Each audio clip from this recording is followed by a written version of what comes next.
Thanks, Courtney. Before I start the sermon, I need to make a brief, important announcement. A few weeks ago, we had a congregational meeting, and during that congregational meeting, I was supposed to talk about something that I forgot to talk about, which was relevant to what we did. So in 2 Sundays, not this Sunday, but next Sunday, after the second service, we're going to have a town hall-ish type congregational meeting. There won't be any motions from the elders. We will take attendance so that if anybody nominates or moves something from the congregation, we can vote on it. But here's the 2 things that we need to talk about. And we just want to, the reason the elders and I want to make sure we do this is just, we don't want anybody to think that we're baiting and switching or doing anything underhanded or anything like that. Here's the thing. When I talked about Mike Beresford being assessed to become a pastor of outreach and worship, in the elders' long-term plan, and if the church continues to grow, it is within our long-term plan to make him the executive pastor. And we don't know how long that will be. And so our concern is that if he became the pastor of outreach and service, and then if the church grew such that in only 6 or 8 months, we moved him into that position, that would seem like a terrible bait and switch that we had planned from the beginning. And it would be true because we had sort of planned it from the beginning. And so our concern was that that would just really break trust with you. And so we want to make sure that you know that. We want to give you a chance to talk to us about it, and we want to give you a chance to motion it and move and do something different if you choose to do that. The second thing is the elders are in conversation with one of our mission partners, an Indian national who is going to be raising support for about a year and a half. And we're considering opening a resident scholar position here where he'll be serving in the church and also doing fundraising, and his stipend will be very minimal. It's not a paid position really. But we don't have any precedent for that, and we really don't know how the congregation would feel about it. That's again within the right of the elders to make that decision. But because we don't have any kind of precedent for it, we wanted to talk with the congregation briefly about it and make sure you guys were on board and agreed with that. So not this Sunday, but next Sunday, after the second service, we'll have a congregational meeting, which will be town hall style, to discuss those things a little bit. And if the congregation wants to do something different, you'll have the opportunity to intervene and do that. Does that make sense? Okay, great. So we've been doing this series for 5 weeks now. This is the 6th week where we've been looking at what does it take or what makes for an unshakable or unsinkable faith in Jesus. And in the last 8 chapters of the book of Acts, there's about 7 things that we're going to go over. We'll do the 6th one today. And part of the premise of this is that life is actually kind of a lot like going to sea, and you have no idea what's going to happen out there. There are going to be rough seas, and the question is not whether or not you're going to get beat up in life, because you are. The question is, are you going to sink? And even if you don't, are you going to have enough strength left over to help people who are? Because a lot of people are sinking. And it's really not just enough to make it yourself. Jesus wants us to be able to help bear the weight of others, right? And so over the last 5 weeks, we've done those, and those sermons are on the website. But this week, what I want to say is that I believe it's implicitly argued in these 7 chapters of Acts, or 8 chapters of Acts, that you and I are supposed to waste nothing in our lives, especially in our spiritual lives, particularly as it relates to hardship. One of the verses that I think is sort of paradigmatic for these 8 chapters is this one in 27:15, where it says, "The ship was caught by a storm and could not head into the wind, so we gave way to it and were driven along." And that may not sound like a very key verse, and theologically it's not. But in terms of what's actually happening in these last 8 chapters of Acts, it is pretty important because of this. You can lay out how people believe and trust in Jesus on the basis of how they deal with a headwind. When they're getting blown on so strongly by life, some people cannot accept the hardship or the detour of having to give away and let things they cannot control the direction that they have to go in. But if you don't, it'll destroy you. But if you think about it a different way, and if you believe in Jesus in a certain way in relationship to it, it makes an enormous difference. When I was in Florida, I did all power boating. I didn't do any sailing because I basically liked to catch and kill fish. And so there were a couple times where, to come back in from the Gulf of Mexico, you go due north, right? And every once in a while there would be a south wind, and there were a couple times where the south wind was like 25 knots, and so it was producing these 7-foot rolling breakers. And the boat I would go out when was about a 24-foot boat. And you want to talk about a harrowing experience. If you go straight back in, you're coming up over a breaking wave, your boat will come up and smash down, and about every sixth and seventh wave, they're going to be a little bigger. And those are going to crash over the top of your boat and start to fill your boat with water, which means you have to run your bilge pump, which works fine, so long as your bilge pump doesn't burn out. And your 12-volt battery is held up. And a couple of times I did that, and we were only about 7 miles offshore. It just about beat us to death. Just water everywhere, salt water in our eyes. My back ached for like a week and a half, and I was in my 20s. And my knees and my quads, and we got to shore, and we were just exhausted. It was only 7 miles, right? And sailboats are totally different. Sailboats are made to function with wind. If you're in a powerboat, weather is just a liability. You got wind, it's always bad. You just didn't let it be flat comp so you could go 90 miles an hour. And that's how most of us live our lives. Weather, hardships, and detours, that's all just liabilities. We have someplace we want to go, we know our compass bearing, we've set our GPS, and we just as soon put both engines down as hard as we can and just fly. And sailboats aren't like that. Sailboats don't even work if there isn't weather. They're enormously heavier. They're designed to go through waves. And here's what sailors know. 7-foot seas and 25-mile-an-hour winds are a problem. But if you turn the boat 30 degrees, that's all you have to do. All you have to turn is 30 degrees off the course you want to go. The wind will catch and fill your sails, and you will move. And here's the beautiful thing about 30 degrees. Instead of going like this,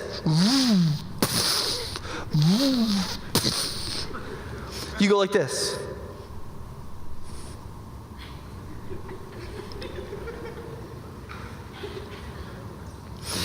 Which will still make you puke, if you don't have a strong stomach. But it's a totally different thing. And when it comes to what it looks like to believe Jesus in hardships and in difficulty and detours, you got to become a sailboat, and you got to give up the powerboat. The powerboat is running on your own power. You only have so much gas on board. You're beating yourself to death. You're going to run out, and it's not what this boat is for, right? And a sailboat accepts certain things that are dictated to it. It doesn't just look at the compass. It also looks at the weather. And any Christian, there's certain things we want to accomplish in our lives. And so we have a compass bearing. And even if you're not a Christian, you probably have things you want to accomplish in life. So you have your little compass bearing. And if you don't accept that the weather also dictates where you're going, you're dead. You're not going to make it. You have to accept where you think you should be going and the adjustments that come from things you cannot control. And you have to let them work together and set a course on that basis. And if you will recognize the importance that the hardships not only change your course, but they can also propel you. They're not just an obstacle. It'll fundamentally transform the way you deal with life, and you will face them in such a way as you will waste nothing, especially hardships. Now, if you actually go through and read chapters 21 and 27 or 28 in Acts, and I hope you'll do that this week, and I hope you'll do it with this sermon in mind, there are just so many different hardships that Paul goes through. If you look at this section, the last 2 chapters in Acts, I think Lloyd's going to talk more about these next week. It talks about, he doesn't want to go on this boat, and they hardly make a port their first time. Then he's like, we should not keep going, and people are like, let's sail anyway. And then they get caught in this like hurricane level storm. The storm lasts something like, it's at least 2 weeks long, right? They throw out anchors. So you want to talk about getting beaten to death, right? You add getting blown around in a hurricane type wind to, in addition to that, dropping anchors so that you can't move freely with the water anymore. It is not a good situation, but it's preferable to running aground on shallows in which you'll all drown, such that these people couldn't eat for days. They were so sick and so tired and so beat. And then they tried to tie the boat together. Did you hear that part? That's going to work, right? Then they threw stuff overboard. They threw over all their possessions. They finally gave up their lives for lost. And that's what happens oftentimes when we try to just do whatever we want and not see where we're being blown. But even when all that ends, and honestly, this is kind of a funny part. You get to the end of that, and they finally get to this place. They drop all 4 anchors, and the boat gets beat to death by the surf, and it actually breaks apart with the people on it, and people grab stuff, and some people swim for it, and everybody makes it to shore. It's kind of like finally the end of all of this suffering, right? And Paul is like trying to be helpful because everybody's wet and freezing because it's like October, and so he goes and he gets a bunch of brush to start a fire, and there's a viper in it, and when he puts it on the fire and the snake feels the heat, it comes out and bites him on the hand, right? And you're kind of like, why did Luke include that bit? And it's got to be that after Paul didn't die, I just imagine he had to like laugh, right? I mean, after all this, he's been in prison for a couple of years. He's gone through this. The boat's broken up. All this stuff happens, and he finally gets to the end and tries to be helpful and puts some wood on the fire, and he gets bitten by a viper that is supposed to kill you, right? And that's not even the half of it. That's just the ship it part. There's this whole other part about his incarceration and his legal problems where he gets beaten half to death in Jerusalem, and he gets arrested because he's the guy that's getting beaten half to death. That's really fair, right? And then he almost gets flogged, and then he gets held in prison. He gets held in prison for 2 years because he won't pay a bribe. And then, in order to save his life, because if he would have been tried in Jerusalem, there were like all these plots to kill him, he appeals to Caesar, which means he has to stay incarcerated until he can be shipped to Rome and actually get on the docket and actually get an audience with Caesar and then try his case. Sounds fun, right? And yet, in all of that, Paul preaches to the most influential people he'd ever preached to.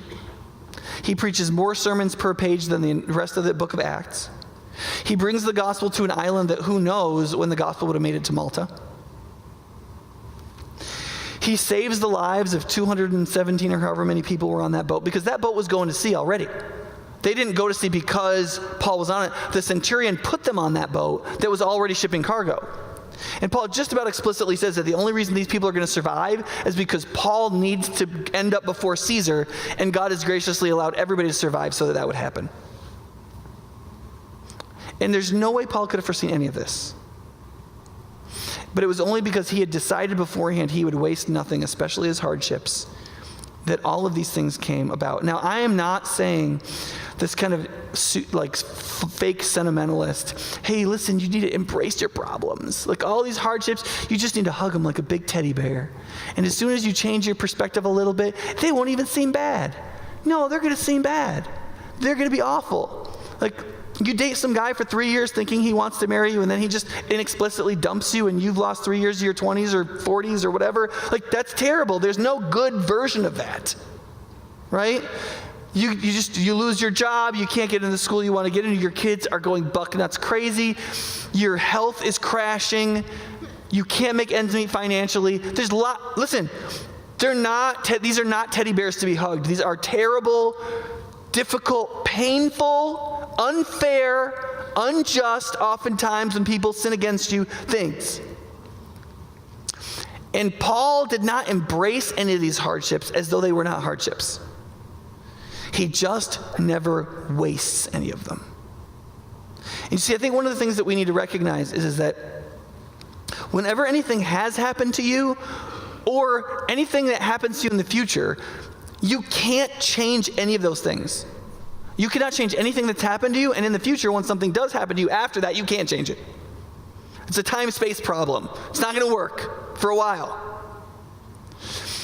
The question is then whether or not you're going to waste everything that has happened to you or is happening to you.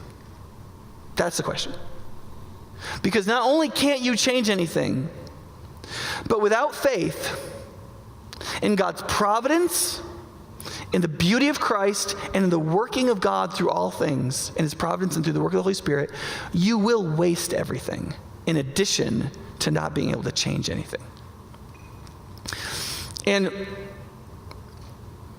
when you recognize what's at stake and the potential that exists in all of our hardships, in fact, in everything that happens, one of the key things that needs to happen is you so need to cherish Jesus, and you so need to believe in God's good providence, that you need to decide that at the very bottom of the integrity of what it looks like to have an unsinkable faith, you need to waste nothing, especially hardships.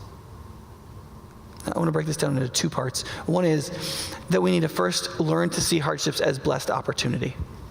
That is not the same thing as saying we need to see our hardships as blessings. Our hardships are not blessings. Our hardships, every single one of them, are many things. But one of the things every hardship is, in addition to everything else, is a blessed opportunity. That is an opportunity to do something that is blessed. Now, one of the reasons why it's extraordinarily difficult to do that, and by the way, I know Llama sold the 2 L's, I couldn't fix that yet, and that is apparently an alpaca. I was corrected between hours by our resident alpaca farmer, of course, is two things. One is that blessings do not follow cause and effect lines so we can't manage them.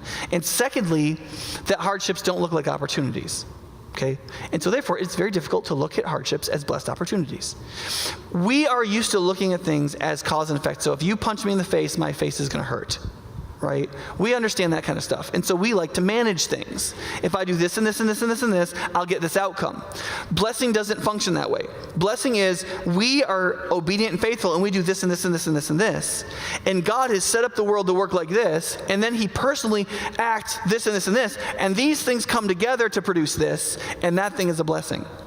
And without God creating the world the way he said he did, and without him himself acting to make the thing produce a blessing, it doesn't. And so only when combined with faith and combined with obedience and humility do these things produce actual blessings. And therefore, it's terrifying because we don't actually trust God enough to do that. And so we look at the thing we're being told to do, and it does not look like it's going to work. Because our hearts do not figure in divine activity because we don't believe God can be trusted with our futures. And so we go, I'm not going to do that. I'm going to do this thing where all of the pieces actually are in my court and I can manage all of them, which of course is crazy, but it seems that way.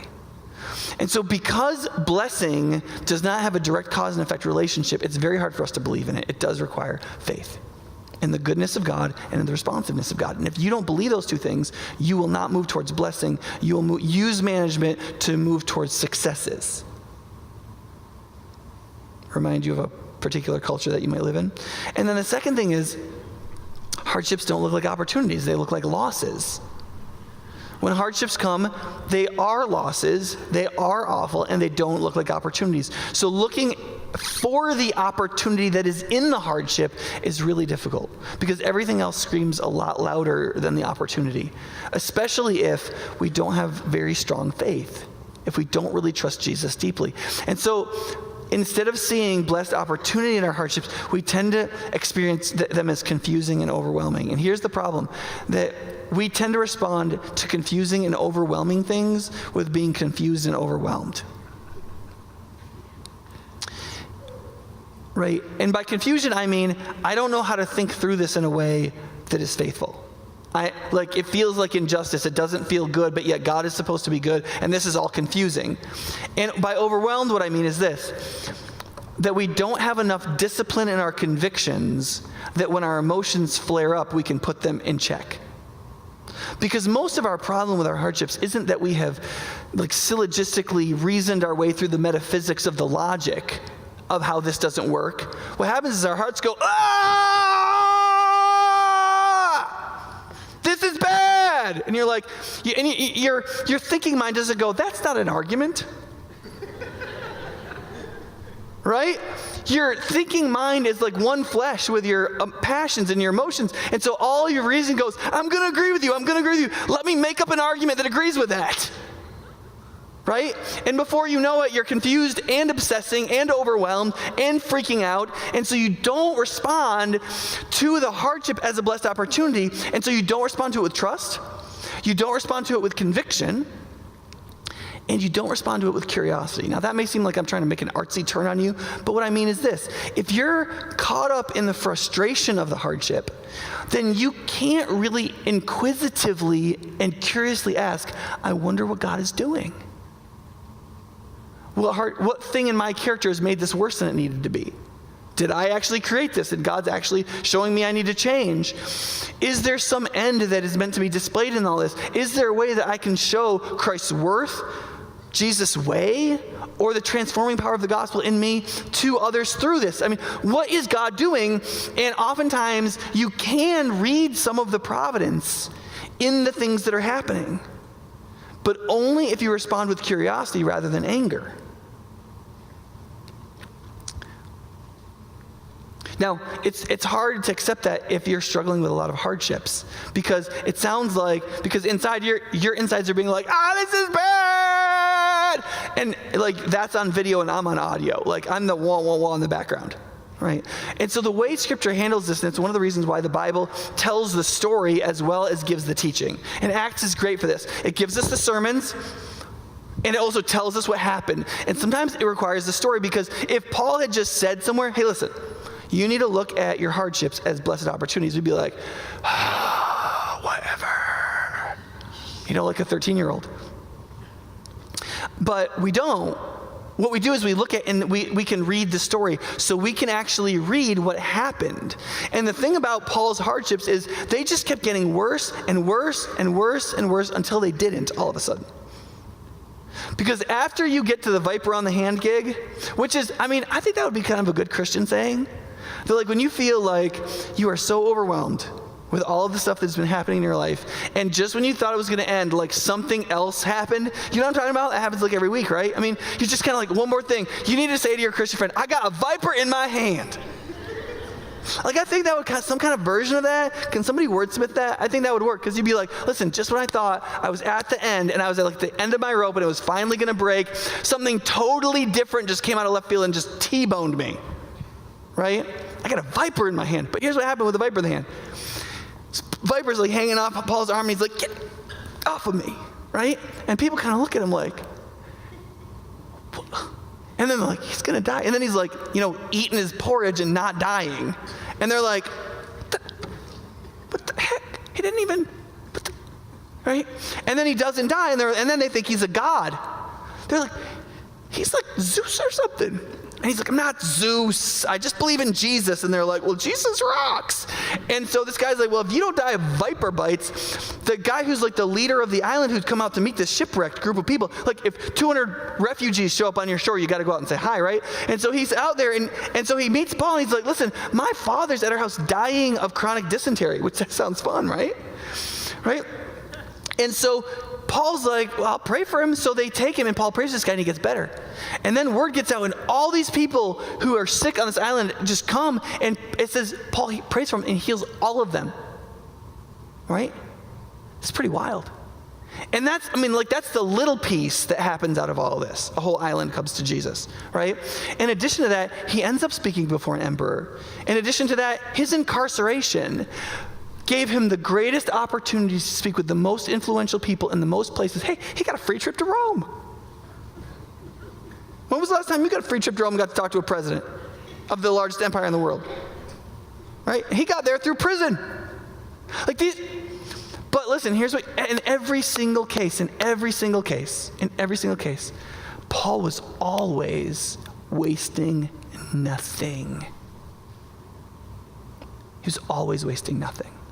He was always embracing the blessed opportunity in every hardship. It didn't mean he liked the hardship. He didn't hug the hardship and go, oh, I love the hardship.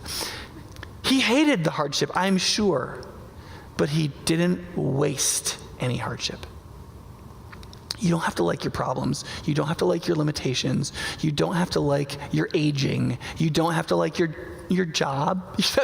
You don't have to like these things. I would say you don't have to like your spouse, but there's a fine line, there. But you don't have to like your situation with your spouse or your kids. But what you do have to do is not waste the divine opportunity that all hardship creates to grow in character, to display the glory of Jesus, to show the way of Jesus, how Jesus would handle a situation like that, to show the worth of Jesus, that no matter how much this thing weighs against you, Jesus is worth more than that, and only hardship can produce the demonstration of the worth of Jesus, because nobody believes you when things are going well for you that Jesus is super valuable. or the transformation of Jesus. It only works when people assume that you would behave otherwise. But in that situation, you strangely act as though Jesus is King and Lord, and you love him. And when that people see that, they see the transformation of Jesus. And the transformation of Jesus is happening in you, probably. There's three perspective fixes. One we've already done. But an atheist could believe this one, right? It's true. It belongs to Christians, like all truth does, because it belongs to everyone. But an atheist could believe this too, be like, you're right. Life is what it is, and I might as well not waste opportunities, right? There's the diagnostic perspective, which is this. If you realize how hardships produce blessed opportunities, you'll realize that all you need to do is change 30 degrees to turn the hardship into a hardship that is also a great opportunity. You can't change it into a non-hardship. If the wind is blowing, the wind is blowing. But you can turn it into a hardship that is also producing something good. And in faith, that will produce something blessed. But the last thing, the third one, is the theological perspective. And that is this. In the Bible, there are all kinds of things that God knows that he does not tell us, which includes the vast majority about how he is providentially, as the ruler of all things, working for the ends which he desires. And he tells us something about those ends and something about how he does it, but strangely little, and he does not apologize for it. And sometimes theologians will refer to that as God's hidden will or his secret will. And then there's all the stuff that he has told us. Don't commit adultery. Love your neighbor as yourself. Love the Lord your God with all your heart, soul, mind, and strength. Commit yourself to the public reading of Scripture, and so on. And those things he has told us we're to do. And we're supposed to respond to his revealed will with obedience and to his secret will with faith. Now, people often ask us, and here's the problem that we face as people who are sinful, is we want to know the secret will and not have to do the revealed will. That's what we want.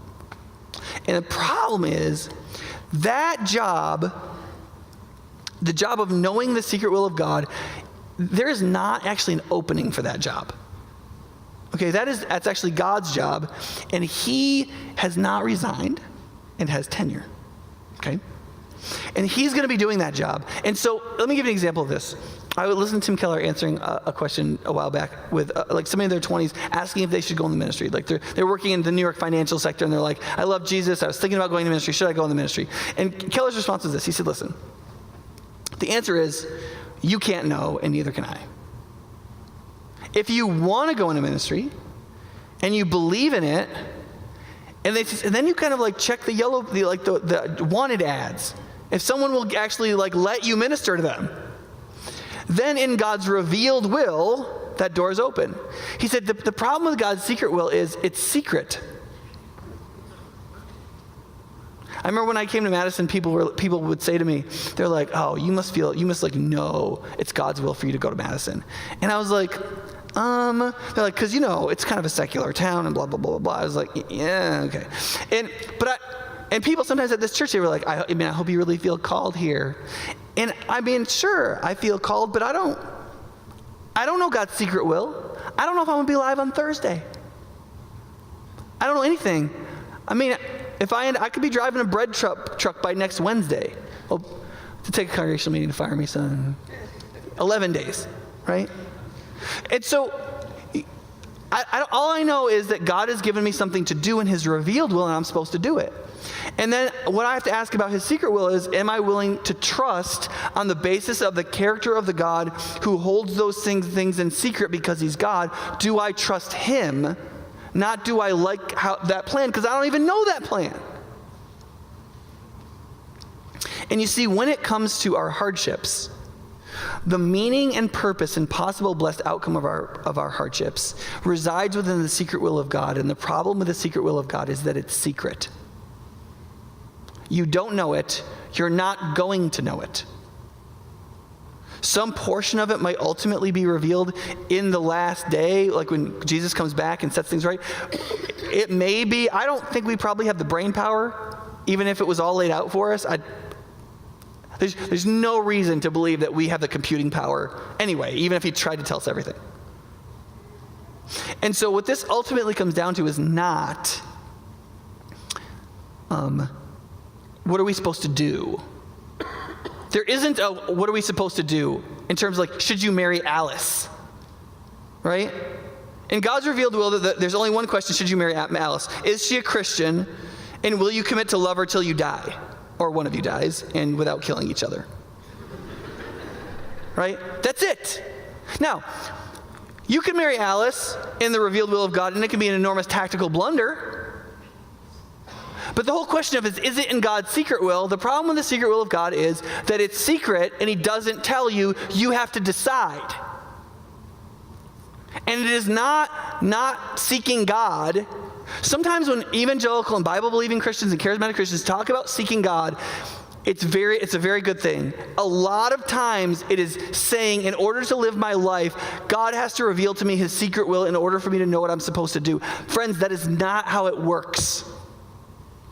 God has given us his revealed will. You are bound to act within his revealed will. Sometimes God will reveal something of his secret will through the gift of prophecy, or he will tell you, but that's actually not all that common.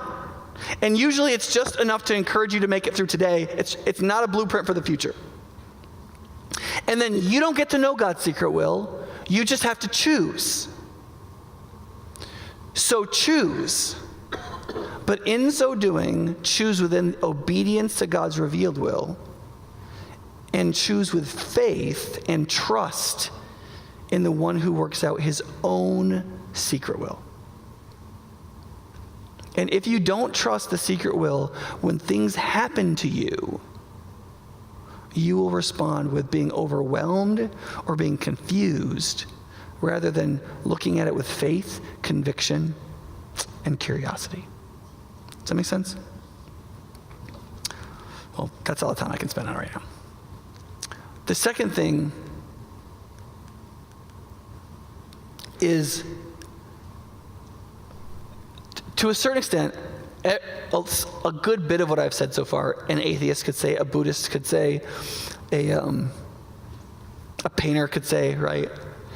What is the difference between the Christian version of, hey, change your attitude in difficulty and things will be fine, and that's this. None of this makes sense, biblically speaking, especially in these 8 chapters of Acts, unless for us, we believe the truth that Jesus is greater than life itself. Acts does not make sense as a person who embraces, as following Paul, embracing the blessed opportunity in all of his struggles, if we don't accept in interpreting that story that Jesus is greater than life itself, that Paul believed Jesus was greater than life itself, and that we interpret the story believing Jesus is greater than life itself. I mean, think about this. What was the actual blessing that Paul received? Think about this. So Paul is never freed from his incarceration. He nearly dies repeatedly throughout the whole time. He never makes really any money. He has almost no belongings this whole time. He's celibate. He doesn't have the comfort of romantic relationships and those things, right? He's hated by virtually everybody, except for the people that love him.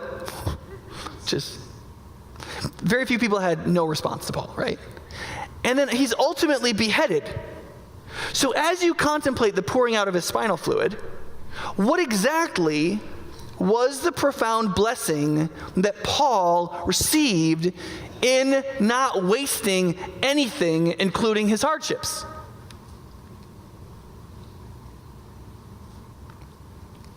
And you see, none of that makes any sense unless you believe that Jesus is better than life. Because the only thing Paul accomplished in all of this, in all of these hardships, in all of these sufferings, and in ultimately his martyrdom, the only thing that he accomplished was he made Jesus known where Jesus was previously unknown. And he displayed the beauty of Jesus to people who had never seen the beauty of a Jesus-formed person fully. That's the only thing he has to show for any of this. Right? And I want you to understand that this was his attitude because he explicitly wrote it in Philippians 1:18. He said, he's in prison. He thinks he's probably going to be killed. Some people that hate him are preaching about Jesus because they're jealous about him. And he says this, he says, listen, what does it matter?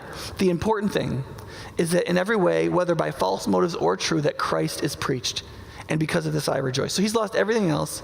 People who hate him are preaching about Jesus, and he can't because he's stuck in prison. But all it takes for his heart to swell with joy is that somewhere somebody is preaching, somebody is sharing, somebody is drawing other people to the way and the worth and the transformational power of the death and resurrection of Jesus. Right? That is only amazing if Jesus is greater than life. That only works. And here's what I want you to understand about this. In this, now in a lot of other ways, Paul is a great hero. In this, he is not a great hero. He is a standard New Testament Christian. Okay? He is a floor mopping, beard wearing,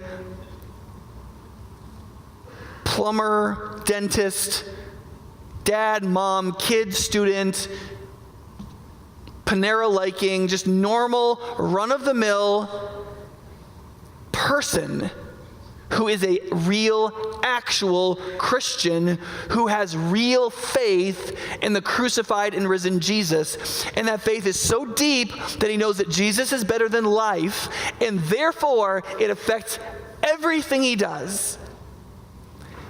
And as you go through the New Testament, you just see this over and over and over again. A couple verses after the verse we just read in Philippians. I eagerly expect and hope that I will in no way be ashamed. That is, in this context, that his courage will not fail if they kill him. That's what he means in that sentence. But I will have sufficient courage so that now, as always, Christ will be exalted in my body, whether by life or by death. So his only concern is whether or not his bravery and conviction would hold, so that whether he lives or whether they kill him, that whatever happens to him in his physical body as he's physically alive, that Jesus will be seen to be greater and bigger than everything that there possibly could be, greater than life himself, and that his body, his life, in dying or living would be spent for that end and that end only. That's all he's concerned about.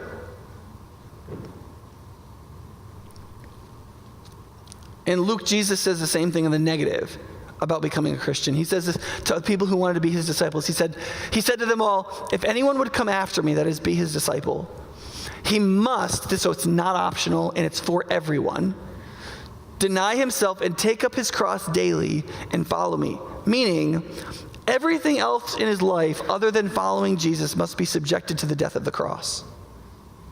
So the physical picture is that Jesus is walking away with his cross to be crucified, to lose everything for the good of the will of his Father, for the redemption of all people. And the question is, there's a cross right there with your life written on it. Everything you love, everything you care about, everything you hope for, everything that matters to you, other than belonging to Jesus. And he says, we're going to nail you to that, and you're going to die. Come follow me. Pick it up and put it on your shoulder, because it's going to be, your losing of it is going to be the instrument of your own execution, and in it you will gain everything. Because he says anybody who tries to save his life by some other means will lose it, but whoever loses his life for me will save it. He's saying the exact same thing as Paul. He's just saying it in the negative. And in the Old Testament, you can see the psalmist writes it this way: I have seen you in the sanctuary and beheld your power and your glory. That is, he has seen God for who he is accurately.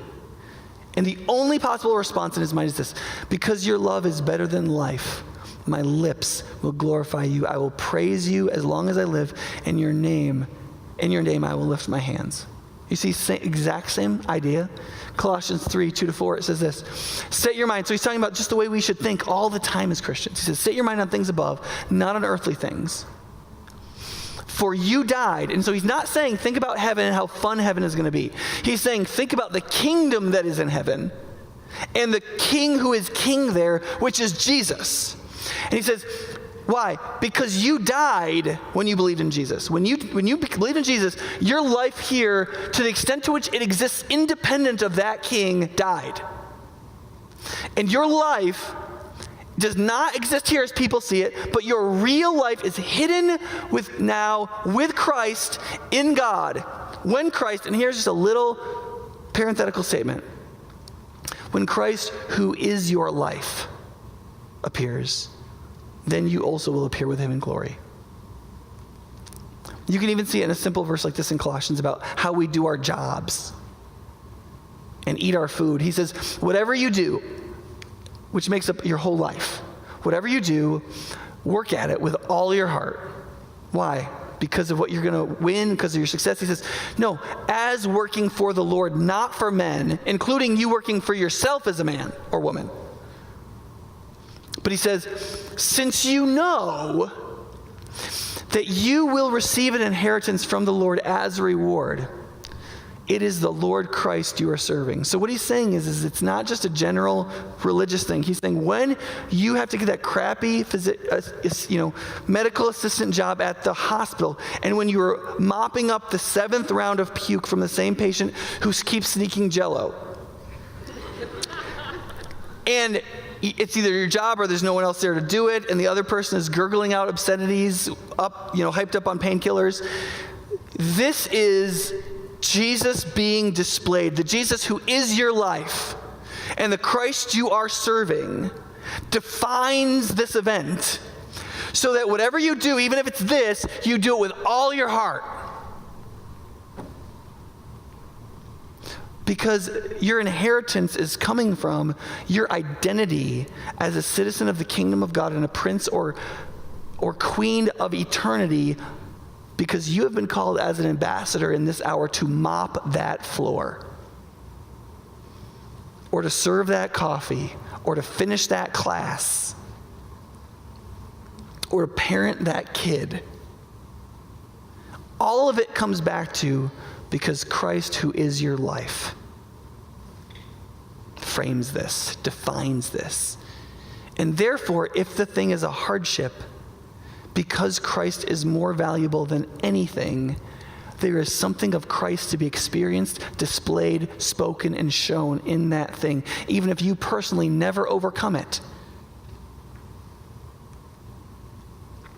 If you believe that every hardship begins to look like an opportunity, not because the hardship is itself an opportunity, but because in the hardship there is a blessed opportunity, then everything is an opportunity, and then you'll waste nothing, especially hardships. Now, let me just end with, I'm going to gross this up a bit, okay? Because that can all sound really nice to a certain extent. And you might be thinking, Nick, I actually believe that. I'm a Christian, I actually believe that. That is my conviction. But man, the whole thing is just a grinding ugliness. And my response to that is, yes, that's true. Absolutely, it's absolutely true. What you need, let me give you an example of something similar to this. A couple months ago, I talked about my wife taking a trip to Florida, and while she was gone, I started a worm farm in my basement.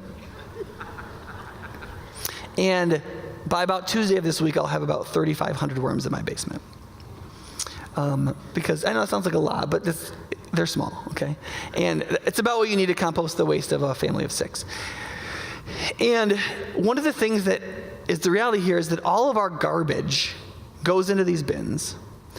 And these poor little creatures have to eat it up, and all their life is turning garbage into one of the most valuable things on planet Earth. In fact, composting with worms is actually called vermiculture, built on the word for vermin, right? And I don't know if you realize this, but all of the stuff we think of as vermin, they are the critters on Earth that make it green, that make it beautiful, that make it clean, that make it fertile. These little creatures that get devoured so fast, they have to make 10 babies a week just to not go extinct, because everything eats them. They are unappreciated by robins, okay? But everything has to pass through them. And in this metaphor, you are not the worm, you are the garbage. That is, all the hardships in your life is this garbage, and it has to pass through this terrible, disgusting, digesting process so that it can become something that is not shiny, that is the most fertile thing on planet Earth that produces everything.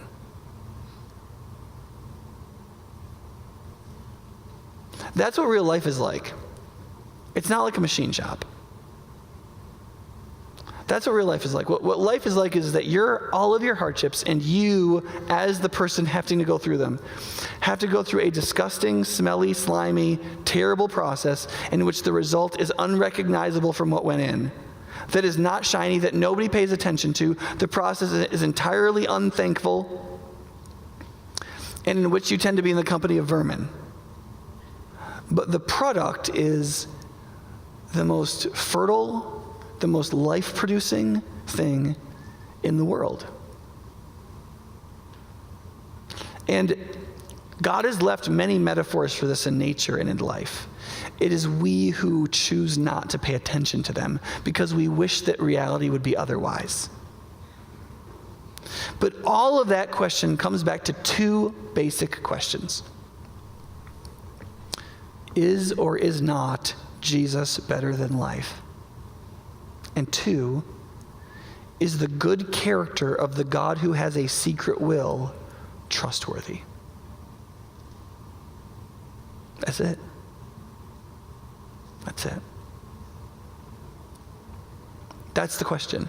And that's why Jesus and the character of God is displayed in the life, death, and resurrection of Jesus. That's why we're told about it in the scriptures. That's why there's a whole Old Testament that says everything about the acts of God. That's why God has displayed himself in the glory of creation and in the conscience broken as it is in human beings. It's why God has spoken and shown himself in the revealed way that he has.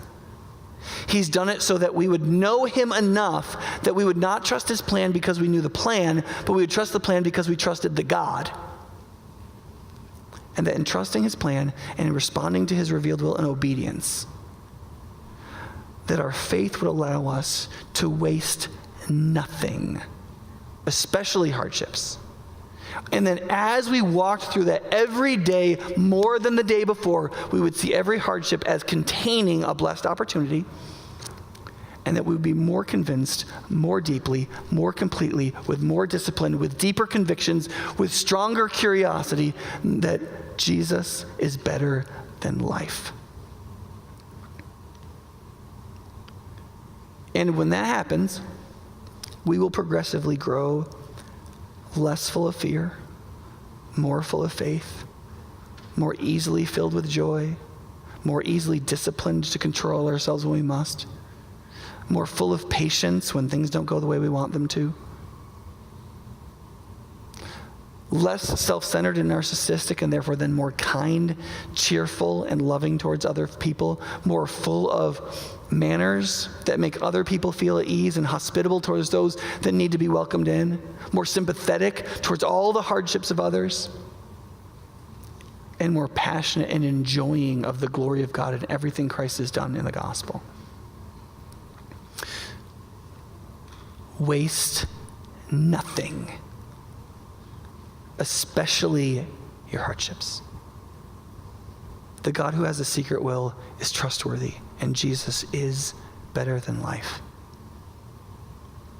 Let's pray together.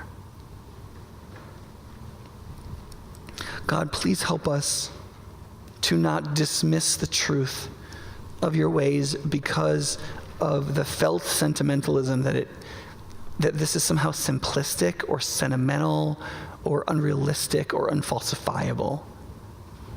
But I pray that you would help us to trust what you've shown us about yourself in faith, and so be drawn to the basic truth of Christian faith that Jesus has to be greater than life.